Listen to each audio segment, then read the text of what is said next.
Hello students, कैसे हैं आप सब लोग। तो आज एक बहुत इंटरेस्टिंग चैप्टर हम लोग स्टार्ट करने वाले हैं जिसका नाम है डिसोल्यूशन ऑफ पार्टनरशिप फर्म। आपने अभी तक बहुत कुछ पढ़ा कि नया पार्टनर आएगा तो क्या ट्रीटमेंट होगा, कोई पार्टनर रिटायर हो जाएगा तो अकाउंटिंग ट्रीटमेंट क्या होगी, किसी पार्टनर की डेथ हो जाती है तो उसकी अकाउंटिंग ट्रीटमेंट क्या होगी। बट अभी तक आपने जितने भी चैप्टर पढ़े, चेंज इन पीएसआर में अगर रेशियो चेंज कर रहे हैं पार्टनर आपस में तो उसमें अकाउंटिंग ट्रीटमेंट क्या होगा, उन सब में एक चीज कॉमन था कि पार्टनरशिप खत्म हो रही थी, फर्म खत्म नहीं हो रहा था, फर्म चलता जा रहा था। यानी कि पुरानी पार्टनरशिप खत्म हो गई लेकिन एक नई पार्टनरशिप जनरेट हो गई। लेकिन आज इस चैप्टर के अंदर हम लोग पार्टनरशिप फर्म को ही खत्म कर देंगे। किसी भी पार्टनर में किसी भी प्रकार का कोई भी रिलेशनशिप नहीं बचेगा।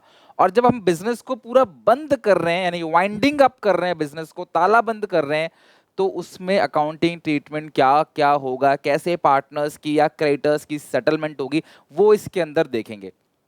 बहुत इंटरेस्टिंग चैप्टर है। मैं आपको हर एक टाइप के क्वेश्चंस यहाँ पे कवर कराऊंगा और हर एक थ्योरी डिटेल में अच्छे से। तो मैं आपसे ये कहूँगा 7 से 8 क्लासेस में लूंगा, लगभग आधे आधे घंटे की, और आपके चैप्टर 0 to end पूरी तरीके से खत्म कर दूंगा। बस आप सबसे एक ही रिक्वेस्ट है, मैंने अपनी बुक के अंदर, ठीक है, मैंने अपनी बुक के अंदर एक से एक अच्छे क्वेश्चंस रख रखे हैं, चाहे वो पीवाईक्यू हो, चाहे वो एनसीईआरटी हो, चाहे वो most expected most important CBSE के सैंपल पेपर के क्वेश्चन, सब कुछ अपनी इस वन शॉट के अंदर डाल दिया है, जिसका लिंक मैं डिस्क्रिप्शन के अंदर दे रहा हूँ। क्लास मैंने खुद इस बुक को डिजाइन किया, एक एक चीजें इस तरीके से रखी हैं ताकि आपने बोर्ड एग्जामिनेशन में आप 100 आउट ऑफ 100 स्कोर कर सको।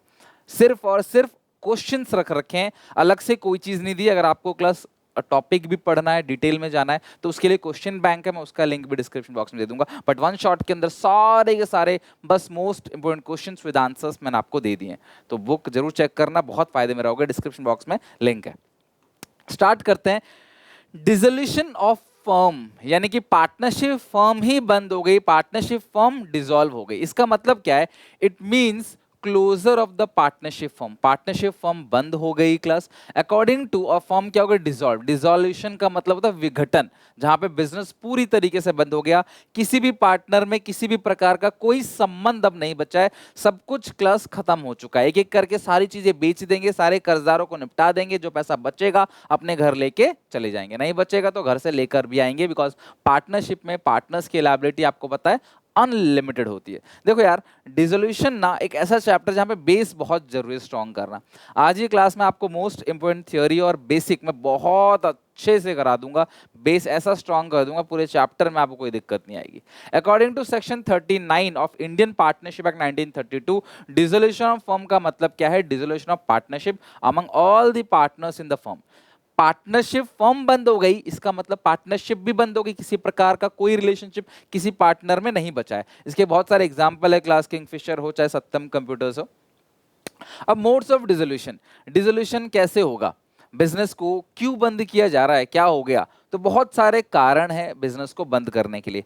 क्लास ये जो थ्योरी बता रहा हूं बहुत ज्यादा इंपॉर्टेंट है सीयूईटी और क्लास 12 में। इस चैप्टर से मोस्ट इंपोर्टेंट सबसे ज्यादा क्लास क्वेश्चन इसी टॉपिक से पूछा जाता है। सबसे पहला, बाय म्यूचुअल अग्रीमेंट, जहां पे पार्टनर ने डिसाइड किया चलो यार इसको बंद करते हैं, बिजनेस को अब नहीं चलाना, चाहे रीजन कुछ भी हो, भाई हम बंद कर देते हैं, हमें नहीं चलाना इसको, तो इसको बोलते हैं डिसोल्यूशन बाय म्यूचुअल अग्रीमेंट, यानी कि आपस में डिसाइड किया और बंद कर दिया। कंपल्सरी डिसोल्यूशन, कंपल्सरी डिसोल्यूशन मतलब क्या है? अनिवार्य हो गया है, भाई बिजनेस को बंद करना ही पड़ेगा। तो दो केसेस में बिजनेस को 100% बंद करना पड़ता है, when business of firm become unlawful. सीधी सी बात है, इलीगल हो गया। अगर आपका धंधा ही इलीगल हो गया तो भैया आपको बिजनेस बंद करना पड़ेगा। फिर क्लास आप कुछ बच्चे सोचेंगे सर इलीगल कैसे हो गया? कई बार ऐसी चीजें होती हैं जो पहले से चलती आ रही, बट कोर्ट उसको या फिर उसको गवर्नमेंट या कोर्ट या कोई लॉ पास हो जाता है जिसकी वजह से क्लास अब आप वो काम नहीं कर सकते। ठीक है, लाइक प्लास्टिक पहले चलता था, बैन कर दिया गया, तो अगर आप उसका काम कर रहे हो तो वो इलीगल हो जाएगा। दारू कहीं चलती थी, सरकार ने फिर बंद कर दिया वहां पे दारू, तो फिर वो अनलॉफुल हो गया, इलीगल हो गया। व्हेन ऑल पार्टनर्स और all the partners except one become insolvent, सभी दिवालिया घोषित हो जाए। इंसॉल्वेंट मतलब वो पर्सन जिसके पास एसेट्स कम और लायबिलिटी ज्यादा है। तो कर्जा 10 करोड़ का है, एसेट है 2 करोड़ की, तो 8 करोड़ रुपए कहां से लाओगे? और इंसॉल्वेंट हो गए, दिवालिया घोषित हो गए। सारे पार्टनर हो जाएं या एक छोड़ के सब हो जाएं, और एक छोड़ के सब क्यों यार? एक अकेला कौन सा पार्टनरशिप फर्म चला लेगा?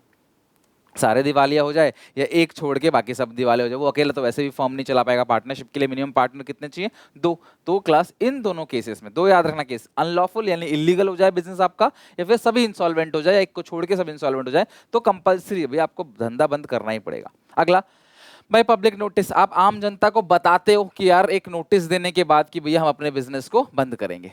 चौथा है क्लास भाई हैपनिंग ऑफ एन इवेंट, कुछ ऐसा हो जाए जिसकी वजह से बिजनेस को बंद करना पड़ सकता है, जैसे expiry of the term which firm was constituted. मान लो आप और मैं, हम दोनों ने मिलकर सोचा कि चलो पार्टनरशिप करते हैं और एक हाईवे बनाएंगे, हाईवे बन गया, और या फिर 2-3 साल का काम था, 2-3 साल तक के लिए पार्टनरशिप करेंगे, वो 2-3 साल पूरे हो गए तो बिजनेस को बंद करना पड़ेगा। हम 3 साल के लिए एक साथ आए थे बिजनेस करने के लिए, 3 साल पूरे हो गए, ठीक है। कंप्लीशन ऑफ ए वेंचर, वो हाईवे वाला एग्जांपल दिया था, कोई हाईवे बनाना है, कोई कंपनी बनाना है, कोई ब्रिज फ्लाईओवर बनाना है, कोई एयरपोर्ट बनाना है, उसके लिए हम एक साथ आए थे, एयरपोर्ट बन गया, ब्रिज बन गया, फ्लाईओवर बन गया, धंधा बंद, बिजनेस को बंद कर दो। किसी की डेथ हो गई, कोई एक ऐसा पार्टनर है जिसके बिना हम बिजनेस को चला नहीं सकते, भैया उसकी डेथ हो गई। On adjudication of partners as insolvent class, या फिर आप पार्टनर्स को एज अ इंसॉल्वेंट मान रहे हो कि भैया वो इंसॉल्वेंट होने वाला है, कि भैया ये तो हो ही जाएगा इंसॉल्वेंट यार, उस सिचुएशन में या फिर हम धंधा करेंगे तो यार इंसॉल्वेंसी आ जाएगी, तब क्लास आप धंधे को बंद करोगे या डिसोल्यूशन करोगे। डिसोल्यूशन बाई कोर्ट, कई बार कोर्ट की तरफ से आपको ऑर्डर आ जाता है भैया बंद कर दो, तो ये भी पूछा आता है कि यार इनमें से कौन सा ऑप्शन है जिसमें डिसोल्यूशन बाई कोर्ट है कि नहीं, या इन चारों में से कौन सा ऑप्शन है डिसोल्यूशन बाई कोर्ट, ये आपको बताना है। आप partner becomes a person of unsound mind, एक पार्टनर जो दिमागी हालत से, वो कहते हैं ना पैदल है क्या पागल है क्या, अनसाउंड माइंड है, माइंड उसका ठीक नहीं है। A partner become permanently incapable to perform his duty as a partner, एक पार्टनर की जो ड्यूटी होती है वो परफॉर्म करने के लिए परमानेंटली वो इनकैपेबल हो गया। A partner found guilty of misconduct, कुछ गलत काम कर रहे हो और पकड़े गए, तो उस सिचुएशन में क्लास आपके बिजनेस का नाम खराब हो सकता है, आपका बिजनेस बंद हो सकता है, कोर्ट आपको बोलेगा बंद कर दो। Partnership agreement is breach by consistently, partnership agreement को कंटिन्यूअसली आप तोड़े जा रहे हो, तो भैया आपने कोई मतलब अग्रीमेंट बनाया, उस अग्रीमेंट को तोड़ दिया, फिर कोई अग्रीमेंट बनाया, उस अग्रीमेंट को तोड़ दिया। Court find decision form justified, या फिर और भी कोई केस जहां पे कोर्ट को लगता है, अगर कोर्ट को लगता है ना, तो इन केसेस के अलावा भी कोई और केस आ गया ना, अगर मान लो कोई नया केस उत्पन्न हो गया, तो भी क्लास बिजनेस बंद हो जाएगा। द बिजनेस जो है वो लॉस ही होगा अगर चलेगा तो। कुछ केसेस होते ऐसे होते हैं ना यार, इस बिजनेस को अगर चलाना है ना तो भैया आप लॉस में ही चला सकते हो, फायदे में इस धंधे को नहीं चला सकते, लॉस होगा ही होगा, तो कोर्ट कहता है भैया तुम्हें लॉस ही होगा, फायदा नहीं होगा, तुम कई साल से लॉस झेल रहे हो, आगे भी लॉस ही होगा। तो इन सारे केसेस में क्लास कोर्ट आपको ऑर्डर दे सकता है कि भैया अपना बिजनेस जो है वो बंद कर दो, धंधा बंद कर दो, बिकॉज लॉस होगा तो आपका नहीं होगा और लोगों का भी होगा जो आपके साथ जुड़े हैं, जो आपके साथ धंधा कर रहे हैं, बिजनेस कर रहे हैं। ये हो गया मोड्स ऑफ डिसोल्यूशन। तो ये हो गया क्लास थ्योरी की बात। अब चलते हैं थोड़ा सा काम की बात करते हैं, समझते हैं पूरे के पूरे सिनेरियो को। 3 पार्टनर्स हमारे पास हैं, ए बी सी, ठीक है। अब मान लो तीनों ने डिसाइड किया कि चलो यार अपने बिजनेस को बंद करते हैं, ठीक है। इनकी एक रेशियो है 3:1। सबसे पहली चीज अपनी कॉपी में लिख लो आप, इस चैप्टर में एक अच्छी बात मुझे लगती है कि इस चैप्टर में कोई भी नई ratio, sacrificing ratio, gaining ratio जैसा कोई लफड़ा नहीं है, सिर्फ एक ही रेशियो है, जो भी कुछ डिस्ट्रीब्यूट होगा वो इसी रेशियो में डिस्ट्रीब्यूट होगा। एक ही रेशियो है एबीसी की 3:1, या जो भी रेशियो होगी, वो कोई सैक्रिफाइसिंग गेनिंग जैसा कुछ नहीं है। अब इन्होंने बोला कि चलो भैया बिजनेस बंद करेंगे, हमारे बीच कोई भी किसी प्रकार का रिलेशनशिप नहीं है। जब ये अपने बिजनेस को बंद करेंगे तो सबसे पहला काम ये क्या करेंगे, एक एक करके सारी एसेट्स को बेचना चालू करेंगे, land, building, plant, machinery, stock, सब चीज बेचना चालू करेंगे। जब असेट को बेचेंगे तो उससे क्या होगा क्लास, कैश इनफ्लो, हमारे पास पैसा आएगा, एक एक करके एसेट को बेचेंगे। उसके बाद फिर क्या करेंगे, एक एक करके जितनी भी लाइबिलिटीज हैं उनकी पेमेंट करेंगे, एसेट्स को बेचेंगे एक एक करके और लाइबिलिटी की पेमेंट करेंगे। जब लाइबिलिटी की पेमेंट करेंगे तो कैश क्या होगा, आउटफ्लो होगा। जब आप एक एक करके सारे कर्जदारों का पैसा लौटाओगे तो कैश क्या होगा, आउटफ्लो होगा। और अगर कोई सरप्लस पैसा बच गया, लाइक इनफ्लो हो गया 6, आउटफ्लो हो गया 5, कुछ सरप्लस बचता है तो पार्टनर अपने घर लेके चले जाएंगे। लेकिन अगर मान लो ये 6 है और आउटफ्लो हो गया मान लो 9, 3 का डेफिशिट हो गया यानी घाटा हो गया, तो क्लास पार्टनर घर से पैसे लेकर आएंगे। सरप्लस में क्लास पार्टनर क्या करते हैं, पैसे को विड्रॉ करेंगे, अपने घर ले जाएंगे। लेकिन अगर डेफिशिट है ना, तो बिजनेस की लायबिलिटी को पेमेंट करने के लिए, फर्म डेट को पेमेंट करने के लिए आप अपनी पर्सनल एसेट्स को भी बेचोगे और क्लास उससे फर्म डेट की पेमेंट करोगे, क्योंकि पार्टनरशिप में पार्टनर्स की लायबिलिटी अनलिमिटेड है। तो यार ये है सारे के सारे क्लास बेसिक बातें। इस पूरे के पूरे चैप्टर हमें करना क्या है, हम एक एक करके सारी की सारी एसेट्स को बेचेंगे और सारी की सारी लायबिलिटी की पेमेंट करेंगे। फिर पैसा बचता है तो घर ले जाएंगे, और पैसा क्लास कम पड़ता है तो क्लास घर से पार्टनर लेकर आएगा। अगर सर घर से नहीं ला पाया तो क्लास देखो, आपके सिलेबस में ना इंसॉल्वेंट नहीं है। इंसॉल्वेंसी आपकी ग्रेजुएशन में BCom financial accounting first year में आएगा। आपके सिलेबस में सिर्फ इतना ही है कि वो घर से लेकर आएगा ही आएगा, तो इंसॉल्वेंसी जैसा कोई केस यहाँ पे अराइज नहीं होगा। तो सर एक एक करके सारी की सारी एसेट्स को बेचेंगे और लायबिलिटी को पेमेंट करेंगे। तो ये करेंगे कहाँ पे, इसके लिए एक अकाउंट बनाया जाता है जो कि एक नॉमिनल अकाउंट है, जिसको बोलते हैं रियलाइजेशन अकाउंट। बाकी सारे चैप्टर में बनता था रिवैल्यूएशन अकाउंट। आप एसेट्स और लायबिलिटी की दोबारा वैल्यू करते थे, लेकिन यहां पे आप रियली में एक एक करके सारे एसेट्स को बेचोगे, उससे जो पैसा आएगा लायबिलिटी की पेमेंट करोगे। और ये सारी चीजें दिखाई जाती है क्लास एक स्पेशल अकाउंट के अंदर, जिस अकाउंट का नाम क्या है क्लास, रियलाइजेशन अकाउंट। ठीक है, ये आपने बनाना है। इस पूरे चैप्टर में कोई भी न्यू बैलेंस शीट नहीं बनती, न्यू बैलेंस शीट है ही नहीं इस चैप्टर में। क्यों? अरे भैया तुम सारी की सारी एसेट्स को बेच दोगे, सारी की सारी लायबिलिटी को सेटल कर दोगे, तो भाई बैलेंस शीट कहाँ से बचेगी? बैलेंस शीट में क्या दिखाते हैं? एसेट लायबिलिटी दिखाते हैं। जब एसेट लायबिलिटी सब बेच दिया, पेमेंट कर दिया सबका, है ना, तो भैया कहाँ से दिखाओगे? तो बैलेंस शीट इसके अंदर नहीं बनती। अब चलते हैं क्लास, थोड़ा सा डीपली चीज़ों को समझते हैं। डिसोल्यूशन में हम लोगों ने मतलब तो समझ लिया क्लास, किसी पार्टनर्स के बीच में कोई भी रिलेशनशिप नहीं बचता है, सारे एसेट्स को बेचते हैं और लायबिलिटी की पेमेंट करते हैं, कुछ पैसा बचेगा घर ले जाएंगे, कम पड़ेगा तो घर से लेकर आएंगे। तो हमें इस कंटेंट में सबसे पहले जो सीखना है, और ये इस चैप्टर का सबसे ज़्यादा इंपॉर्टेंट चीज़ है, अगर आपको ये आ गया समझ लो पूरा का पूरा चैप्टर आपको अच्छे से आ गया। तो हमें सीखना क्या है? सबसे पहली चीज़ रियलाइजेशन अकाउंट सीखनी है। फिर दूसरा सीखेंगे हम पार्टनर्स कैपिटल अकाउंट, ठीक है, एंड कैश या बैंक, एक ही बात है। जो आपने 11th क्लास में बनाया था ना, वो तो बहुत बड़ा बड़ा बनाया था, यहाँ तो 4-5 लाइन का बनेगा बस, कैश और बैंक अकाउंट। तीसरा हम लोग पढ़ेंगे इसमें partners loan treatment, partners loan account या उसका ट्रीटमेंट जो है लोन अकाउंट का, पार्टनर्स का जो खुद का लोन होता है वो। उसके बाद पढ़ेंगे जर्नल एंट्री, जर्नल एंट्री, बस खत्म। अब एंट्री में भी बहुत सारी चीज़ें हैं, लाइक WCR की एंट्री हो गई, रियलाइजेशन एक्सपेंस की एंट्री हो गई, ठीक है, और अदर एंट्री हो गई, अदर्स। ठीक है, बहुत सिंपल सिंपल बात है, एंट्रीज में सारी एंट्री हम सीख लेंगे। अगर हम इतना पढ़ लेते हैं तो हमारा पूरा का पूरा चैप्टर खत्म। और यकीन मानो ये चैप्टर इजी टू मीडियम है। इस चैप्टर में सबसे ज़्यादा जो आसान बनाती है चीज़ें वो है बेसिक, जो मैं आपको अभी सिखा रहा हूँ। अगर आपने बेस अच्छे से समझ लिया, स्ट्रॉन्ग कर लिया, तो क्लास ये चैप्टर कुछ भी नहीं लगेगा, आपको बड़े प्यार से एक ही बार में आंसर टैली होगा। तो यहाँ पे कैश और बैंक अकाउंट बनता है, जो कि क्लास टैली होगा, यानी कैश एंड बैंक अकाउंट जो है वो बराबर बराबर आएगा। यहाँ पे बैलेंस शीट नहीं बनता। कैश बैंक बराबर कैसे आएगा, क्या होगा, मैं आगे चल के समझा दूंगा, बट यहाँ पे कैश बैंक दोनों तरफ बराबर आना चाहिए अगर कैश बैंक को पूछा जाता है। ज़्यादातर चांस तो वैसे एंट्री का ये है कि एग्जामिनेशन में एंट्री ही पूछी जाए, 4 एंट्री 4 नंबर में या 6 एंट्री 6 नंबर में, या फिर क्लास खाली 4 नंबर का रियलाइजेशन एक्सपेंस रियलाइजेशन अकाउंट भी बोल सकता है बनाने के लिए। और अगर रियलाइजेशन अकाउंट, कैपिटल अकाउंट और कैश बैंक बोलेगा सब बनाने के लिए, 6 नंबर का, जिसके चांसेस कम है। बट मैं सिखाऊंगा आपको सारा कुछ, वो भी अच्छे से। तो नोट कर लो वीडियो पॉज करके, और अगर अभी तक मजा आ रहा है, समझ में आ रहा है, तो प्लीज इस वीडियो को लाइक करो। क्लास मैं तुम्हें पूरे क्लास 12th का सिलेबस A to Z करा रहा हूँ, 0 to end एवरीथिंग यहाँ पे यूट्यूब पे। तो प्लीज सपोर्ट करना, हर एक टाइप के क्वेश्चंस कराऊंगा, आपके डाउट्स एंड एवरीथिंग, ठीक है। चलो, ये बेसिक आपने सीख लिया। अब हम चलते हैं क्लास रियलाइजेशन अकाउंट बनाने के लिए। तो पहले मैं रूल समझाता हूँ आपको, आप सुनो अच्छे से, देखो, फिर क्लास जो है आराम से नोट करना, आराम से समझ के लिखना वीडियो पॉज करके। क्लास ये रही बैलेंस शीट। बैलेंस शीट में ज़्यादा से ज़्यादा क्या क्या हो सकता है? अगर 2-3 पार्टनर है तो उनके कैपिटल का बैलेंस होगा, जनरल रिजर्व होगा, प्रॉफिट एंड लॉस का क्रेडिट बैलेंस होगा, ठीक है, वर्कमैन कॉम्पनसेशन रिजर्व होगा। इन चारों को छोड़ के, ध्यान समझना, इन चारों को छोड़ के बाकी तुम्हारे मन में जो भी चीज़ आ रही है, जैसे तुम्हारे मन में आया होगा IFR, है ना। तुम्हारे मन में आएगा क्रेडिटर्स, बैंक लोन, तुम्हारे मन में आएगा employee provident fund, outstanding expense, है ना, अदर प्रोविजंस, जो भी तुम्हारे मन में आ रहा है, जो भी आ रहा है, बैंक ओवरड्राफ्ट, वो सब अदर लायबिलिटीज के अंदर डाल दो और कुछ नहीं। इन चार चीज को देखो, ये तुम्हें पूरा याद करना पड़ेगा अच्छे से, घर पे अपने आप बनाना है इस बैलेंस शीट को। Capital, general reserve, PNL, WCR, ये सारी चीजें और अदर लायबिलिटी, सब कुछ अदर लायबिलिटी के अंदर आ गया।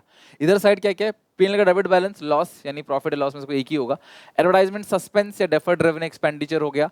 कैश और बैंक का बैलेंस हो गया। इसके अलावा तुम्हारे मन में जो भी आ रहा है, लाइक तुम्हारे मन में गुडविल आ रहा होगा, तुम्हारे मन में आ रहा होगा डेटर्स, तुम्हारे मन में आ रहा होगा बिल्स रिसीवेबल, तुम्हारे मन में आ रहा है land, building, plant, machinery, computer, furniture, है ना, फ्री होल्ड प्रॉपर्टी, वो सब अदर एसेट के अंदर आएगा।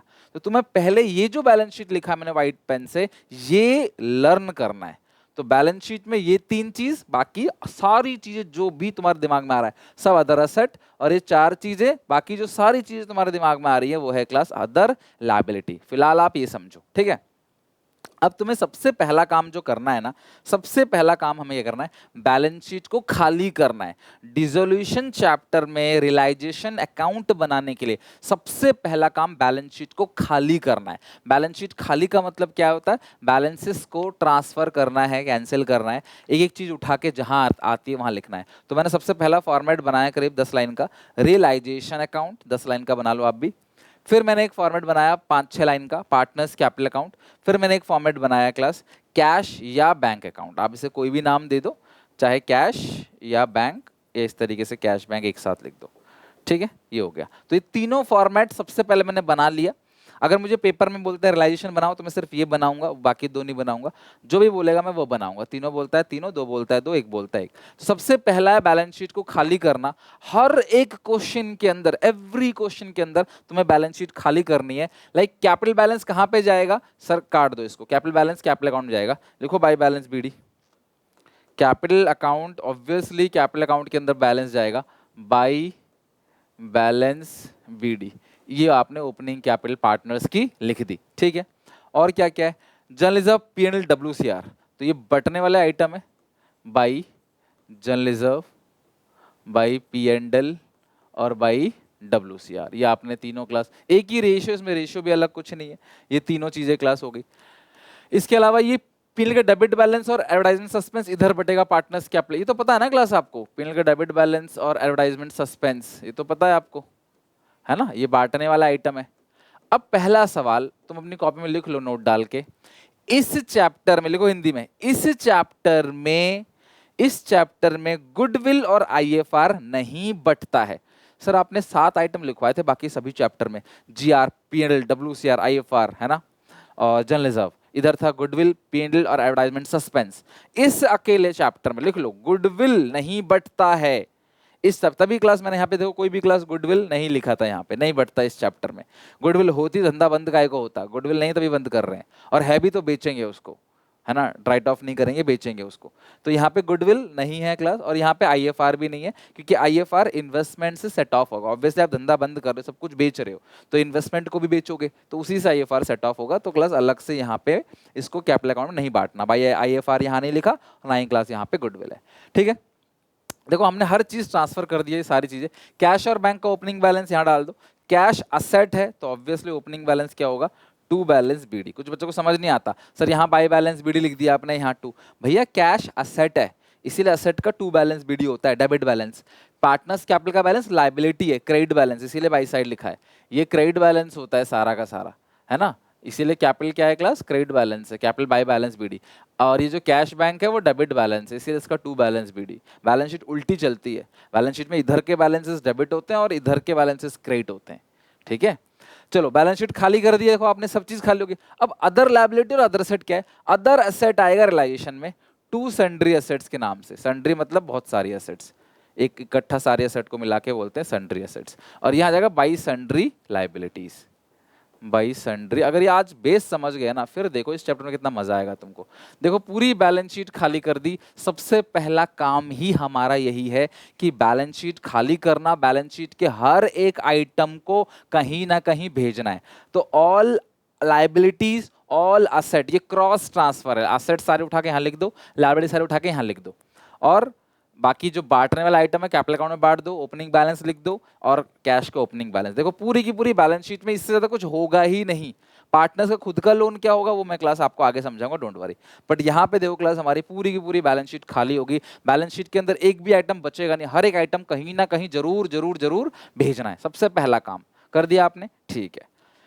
कॉमा लगाओ यहाँ पे क्लास, हमने सारा का सारा काम कर दिया, हमने हर एक चीज को कहीं ना कहीं ट्रांसफर कर दिया, हमारी बैलेंस शीट खाली हो गई, ठीक है। क्रॉस ट्रांसफर कर दिया हमने, असेट्स इधर लायबिलिटी इधर। अब सारी लायबिलिटी इधर इकट्ठा हो रखी है, यानी कि रियलाइजेशन के अंदर क्रेडिट साइड सारी लायबिलिटी इकट्ठा हो रखी है। जितनी भी लायबिलिटी बिकेंगी, मैं एक लाइन बोल रहा हूं ध्यान सुनो सुनो, जितनी भी लायबिलिटी बिकेंगी ना, ये सॉरी बिकेंगी नहीं, जितनी भी लायबिलिटी की पेमेंट होगी वो टू साइड होगी, to bank, to bank liabilities paid. जब भी लायबिलिटीज की पेमेंट होगी, जब भी आप लायबिलिटी की पेमेंट करोगे वो टू साइड पेमेंट करोगे, या जब भी पैसा जाएगा वो क्लास टू साइड पेमेंट होगी। पैसा जब भी जाएगा क्लास डेबिट साइड, ध्यान रखना, पैसा जब भी जाता है ना क्लास तो आप कहाँ कहाँ लिखोगे क्लास, टू बैंक करके लिख देना या टू कैश करके लिख देना। अच्छा ऐसा हो सकता है कोई लायबिलिटी पार्टनर कहता मैं पे कर दूंगा, लाइक मेरी वाइफ का लोन है, मैं कहता हूं मैं पे कर दूंगा अपनी वाइफ का लोन, तो भैया उस सिचुएशन में टू पार्टनर्स कैपिटल अकाउंट। तो दो ही नाम से आएगा क्लास, ठीक है, दो ही नाम से आएगा, टेकन ओवर रेस्पॉन्सिबिलिटी। पार्टनर जो है वो रेस्पॉन्सिबिलिटी ले रहा है कि मैं पे कर दूंगा। दो ही बात होगी, या तो इस लायबिलिटी की पेमेंट फर्म करेगी, या तो इस लायबिलिटी की पेमेंट पार्टनर कहता है मैं कर दूंगा। पार्टनर खुद पर्सनली कर सकता है या फिर फर्म करेगी। तो जब भी लिखो अपनी कॉपी में, जब भी पैसा आउटफ्लो होगा, जब भी पैसा जाएगा, वो क्लास आप यहां पे लिख दोगे। सारी असेट यहाँ इकट्ठा हो रखी है। अच्छा एक चीज और, लाइबिलिटी थी 50,000 की, पेमेंट 40 है तो 40 लिखना। लाइबिलिटी 70,000 की थी, पेमेंट है 5 रुपए तो 5 रुपए लिखना। लाइबिलिटी 1 लाख की थी, पेमेंट हुई है 5 करोड़ रुपए तो 5 करोड़ रुपए लिखना। कहने का मतलब क्या है भाई, लाइबिलिटी जितनी पेमेंट हो रही है वहां लिख दो बस आप, भले ही पेमेंट कम हो रही हो ज्यादा हो रही हो उससे आपको लेना देना नहीं है। जो भी पेमेंट होगी आंख बंद करके, भले वो लाइबिलिटी है यहाँ पे नहीं है उससे कोई मतलब नहीं है। सर पैसा जा रहा है ना, मुझे एक चीज समझ में आ रहा है, पैसा जा रहा है, टू बैंक करके पेमेंट कर देना। एक क्रेडिटर है जिसकी पेमेंट एक पार्टनर करेगा तो टू उस पार्टनर का नाम लिख देना। क्रेडिटर की पेमेंट होगी तो टू बैंक, क्रेडिटर की पेमेंट एक पार्टनर करेगा तो टू पार्टनर्स कैपिटल अकाउंट। यही दो ऑप्शन है और कोई ऑप्शन नहीं है। एसेट जब भी बेचोगे, चाहे वो क्लास 5 करोड़ की एसेट को 5 रुपए में बेचो या 5 रुपए की एसेट को 5 करोड़ में बेचो, जब भी एसेट बेचोगे ना, जब भी एसेट बेचोगे, चाहे वो एसेट यहाँ है या ना है तब भी। सर समझा नहीं, है या ना है क्या है, मेरी बात सुनो। आपने बैलेंस शीट बनाया, एक कंप्यूटर था जिसे आप लिखना भूल गए, लेकिन अब वो कंप्यूटर बिक गया तो बाय बैंक करके बेच देना उसे। वो नहीं है बैलेंस शीट में क्योंकि आपने सोचा कि ये तो कबाड़ है, इसको क्या लिखना, लेकिन क्लास अब धंधा बंद कर रहे हो तो आपने उस कंप्यूटर को बेच दिया। तो जब भी सॉरी जब भी एसेट्स को बेचोगे तो बाय बैंक करके यहाँ पे आप दिखा देना, ठीक है। अच्छा कोई पार्टनर कह सकता है कि यार मैं इस एसेट को घर लेके जाऊंगा, by partners capital account. Partner कहता है इस एसेट को मैं अपने घर लेके चले जाऊंगा, ये कंप्यूटर मेरे काम का है, ये फर्नीचर मेरे काम का है, तो बाई पार्टनर्स कैपिटल अकाउंट। ये तब लिखोगे जब एसेट्स टेकन ओवर, जितने का लिया है उतना, फ्री में थोड़ी दे देंगे भाई, तुम ले रहे हो तुम्हारा हिसाब किताब भी होगा। तो एक एक करके सारी के सारी एसेट्स यहाँ बिकेंगी, यानी कैश इनफ्लो, पैसा जब भी आएगा क्रेडिट, लिखो पैसा जब भी आएगा क्रेडिट, पैसा जब भी जाएगा डेबिट। किसी भी चीज के लिए जाए, कुछ भी हो, किसी भी चीज के लिए जाएगा टू बैंक लिख देना पेमेंट। कहीं से भी पैसा आ गया ना क्लास, बाय बैंक करके लिख देना क्रेडिट साइड, बस और कुछ नहीं। कभी कभी ऐसा होता है कि जो एसेट्स बेची जाती हैं, लायबिलिटी की पेमेंट की जाती हैं, ये फ्री में थोड़ी होगी। किसी किसी इंसान को हम बोलते हैं भाई तू इस काम को कर कि तुम हमारे धंधे की सारे एसेट को बेको, सारी लायबिलिटी की पेमेंट करो, तो उसको बोलते हैं रियलाइजेशन एक्सपेंस। जब हम क्या करते हैं, सारे जो ये सारा फ्री में नहीं होता काम, न्यूज़पेपर में इश्तेहार देना पड़ता है, खर्चे आते हैं, तुम्हारा घर नहीं खाली हो रहा है, कंपनी बिक रही है, कितनी बड़ी कंपनी है, कितनी सारी एसेट्स हैं, तो उसको बोलते हैं रियलाइजेशन एक्सपेंस। तो वो भी टू बैंक करके लिख देना, वो भी क्या आएगा क्लास, टू बैंक करके ही आएगा, टू बैंक रियलाइजेशन एक्सपेंस। जो भी पैसा जाएगा क्लास वो टू बैंक करके लिख देना, टोटलिंग कर देना, फिर खत्म हो गया क्लास, ठीक है। ये हो गया रिलेशन अकाउंट। अगर रिलेशन बन गया ना फिर कुछ भी नहीं बचता। अब यहाँ पे अगर बैलेंस बचता है तो इसको लिखेंगे बाई रियलाइजेशन लॉस। अगर इधर बचा तो बाई रियलाइजेशन लॉस, और लॉस कहाँ पे जाएगा, ट्रांसफर टू, पता है आपको, कैपिटल अकाउंट ऑफ, तीन पार्टनर है तीनों में भेज देना। एक ही रेशियो है इसके अंदर, ठीक है, कोई नई रेशियो ओल्ड रेशियो कुछ है ही नहीं, एक ही रेशियो। अगर इधर बचता है टू, मान लो कलेक्शन ज्यादा आई है पेमेंट कम हुआ तो क्या आएगा, to realisation gain, to realisation gain transfer to capital account of ABC. तो ये गेन आ गया और ये लॉस आ गया। इस तरीके से बनता है रिलेशन अकाउंट। कितना सिंपल है। सारी लायबिलिटी उठा के यहाँ, सारे एसेट लिखा उठा के यहाँ। एसेट की payment by bank by bank by bank, partner ले रहा है बाय पार्टनर। लायबिलिटी की payment to bank to bank to bank, partner ले रहा है तो टू पार्टनर। इधर आएगा गेन, इधर आएगा लॉस, बैलेंसिंग करके, और ये गेन और लॉस कैपिटल रेशियो पार्टनर्स की कैपिटल में ट्रांसफर हो जाएगा। ठीक है, तो अब इसको भेजो। रियलाइजेशन में लिखा गेन, तो यहाँ क्लास आएगा बाई रियलाइजेशन गेन तीनों पार्टनर में, और लॉस है तो इधर आएगा टू रियलाइजेशन लॉस। ठीक है, अच्छा इसके अलावा क्लास एक चीज की और पोस्टिंग होगी, ध्यान से देखना किस चीज की। आपने रियलाइजेशन में लिखा है टू पार्टनर्स कैपिटल अकाउंट, तो पार्टनर्स के कैपिटल अकाउंट में क्या लिखोगे? By realisation account. By realisation account. अगर किसी पार्टनर ने किसी एसेट को, ध्यान समझना, अगर किसी पार्टनर ने किसी लायबिलिटी को पेमेंट किया, मान लो, ठीक है, अगर पार्टनर ने लायबिलिटी की पेमेंट की, तो आपने रियलाइजेशन में क्या लिखा है? टू पार्टनर्स कैपिटल अकाउंट, तो इसकी पोस्टिंग पार्टनर्स कैपिटल अकाउंट में होगी बाय रियलाइजेशन। ठीक है, पार्टनर पेड लायबिलिटी। ठीक है, अच्छा, अगर पार्टनर ने कोई एसेट ली है तो बाई पार्टनर्स कैपिटल अकाउंट। अगर रियलाइजेशन में लिखा है बाई पार्टनर्स कैपिटल अकाउंट, तो पार्टनर्स कैपिटल अकाउंट में क्या लिखोगे? To realisation account. Ledger posting तो करनी पड़ेगी ना, जिस भी पार्टनर ने एसेट्स को लिया है, एसेट्स टेकन। ओके, इतना करने के बाद अब आप टोटलिंग करोगे, जिसका बैलेंस इधर बचेगा, मान लो इधर इसका बच गया, तो टू बैंक कर देना उसको। ये हो गया फाइनल पेमेंट। ये पैसा पार्टनर को हम दे रहे हैं, तुम अपने घर लेके चले जाओ। ठीक है, और अगर किसी पार्टनर का इधर पैसा बच गया तो वो घर से लेकर आएगा फिर। ठीक है, घर से लेकर आएगा बाय, मतलब जो डिसोल्यूशन है ना, उसमें पार्टनर्स के कैपिटल अकाउंट का बैलेंस सीडी के नाम से कभी लिखना नहीं है।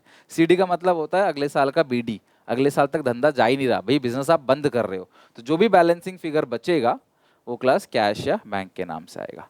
और ये ब्रिंग कैश, पार्टनर क्या कर रहा है? पैसे घर से लेकर आएगा, तो कैश या बैंक एक ही चीज है, कैश या बैंक कुछ भी लिख सकते हो। तो पार्टनर्स कैपिटल अकाउंट का बैलेंस जो आ गया वो टू कैश या बाई कैश, ये आएगा बैलेंसिंग फिगर। अब मेरी बात आखिरी समझना, कैश और बैंक अकाउंट कैसे बनेगा। ये है बेस, टाइम लगता है 1 घंटा, घर पे अच्छे से प्रैक्टिस करना। बेस स्ट्रांग हो गया ना एक बार अच्छे से, अपने ये फॉर्मेट अपने आप बना रहे हो बिना देखे, समझ जाओ क्लास, आग लगा दोगे इस चैप्टर में, कोई दिक्कत नहीं आएगी। फिर सुनना ध्यान से। अब कैश बैंक बना, रियलाइजेशन में आपने टू बैंक लिखा है, तो बैंक में क्या लिखोगे? By realisation. Ledger posting by realisation, liabilities paid.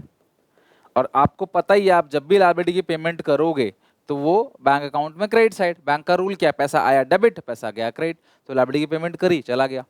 यहाँ पे फिर से लिखा है टू बैंक, किसके लिए? रियलाइजेशन एक्सपेंस के नाम से। तो अगर आपने रियलाइजेशन में टू बैंक लिखा है, तो बैंक में क्या लिखोगे? By realisation account. किस चीज के लिए है? रियलाइजेशन एक्सपेंस के लिए। ठीक है, और तो कुछ है नहीं इधर साइड। अब इधर साइड बाई बैंक लिखा है, तो बैंक में क्या लिखोगे आप? To realisation, to realisation account. और ये पैसा आया है क्योंकि एसेट आपने बेचा है। अच्छा, एक पार्टनर जो है, मुझे कमेंट सेक्शन में आंसर चाहिए। ए बी सी 3 पार्टनर है, बी ने एक कंप्यूटर ले लिया 10,000 का और 10,000 रुपए दे दिए, है ना। तो बताओ बाई, अगर 10,000 रुपए दे दिए उसने, तो बाई बैंक लिखोगे या बाई पार्टनर लिखोगे? मेरी बात ध्यान समझना। बी एक पार्टनर है, उसने एक कंप्यूटर ले लिया 10,000 का और उसने 10,000 रुपए दे दिए, तो बाई बैंक आना चाहिए बाई पार्टनर आना चाहिए? मुझे बताना कमेंट सेक्शन में, देखते हैं कितने को पता है, कॉमन सेंस लगा के बताना। ठीक है, तो ये हो गया। अच्छा, एबीसी में लिखा है टू बैंक, तो बैंक में क्या लिखोगे? By A by B, partner के नाम से। और यहाँ पे कैपिटल अकाउंट में बाई बैंक लिखा है, तो बैंक में क्या लिखोगे? To C. तो यहाँ पे क्या है? सी का मतलब partner bring cash, partner bring cash. और यहाँ पे पार्टनर विड्रॉ कैश। जरूरी नहीं है कि यही सिनेरियो रहेगा ए और बी, कोई भी पार्टनर हो सकता है। और फिर लास्ट में ये दोनों क्लास क्या मिलेगा आपको? बराबर मिलेगा।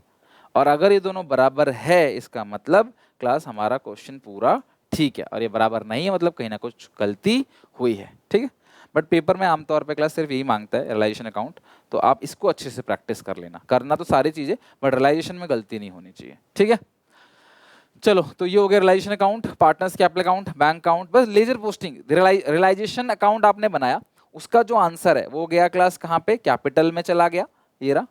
और कैपिटल का जो आंसर है कैपिटल का जो आंसर आया लास्ट में बैलेंस, वो कहाँ चला गया क्लास, वो बैंक अकाउंट में चला गया।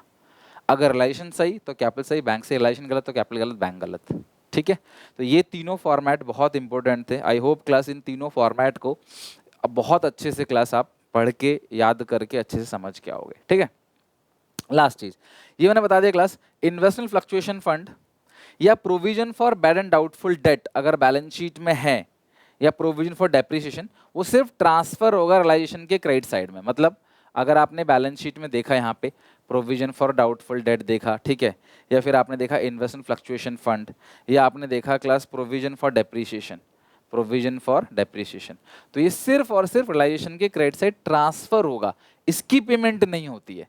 पेमेंट होती है लायबिलिटी की, कर्जदारों की, बैंक लोन की। ये कोई पेमेंट करने की चीज थोड़ी, तो हमने खुद बनाया प्रोविजन, मैंने अपनी जेब में 10,000 रुपये रख लिए कि यार कल को अगर ये नुकसान हुआ तो मुझे भरपाई करनी है। नुकसान हुआ थोड़ी, ये तो सिर्फ मैंने मान लिया कि मुझे भरपाई करनी, नुकसान होगा तो उससे पहले धंधा ही बंद हो गया, तो भैया पैसे तो फिर मेरे हैं ना, इसको थोड़ी मैं किसी को पे करूंगा। तो अगर आपको बैलेंस शीट में IFR हो, ठीक है, या प्रोविजन फॉर डाउटफुल डेट हो, या प्रोविजन फॉर डेप्रिसिएशन हो, ये चीज़ें मिल जाए ना, ये सिर्फ अपोजिट से ट्रांसफर होती हैं, इसका कोई भी क्लास पेमेंट नहीं होती है। अब मेरी बात ध्यान समझना, these liability must be paid within their book value if question is silent about their payment। Balance sheet के अंदर अगर क्रेडिटर्स है और एडिशनल पॉइंट में क्रेडिटर्स के बारे में कुछ नहीं बोला, तो क्या छोड़ दोगे, फ्री में निपटा दोगे? नहीं, आपको उतनी ही पेमेंट करनी है पूरी की पूरी।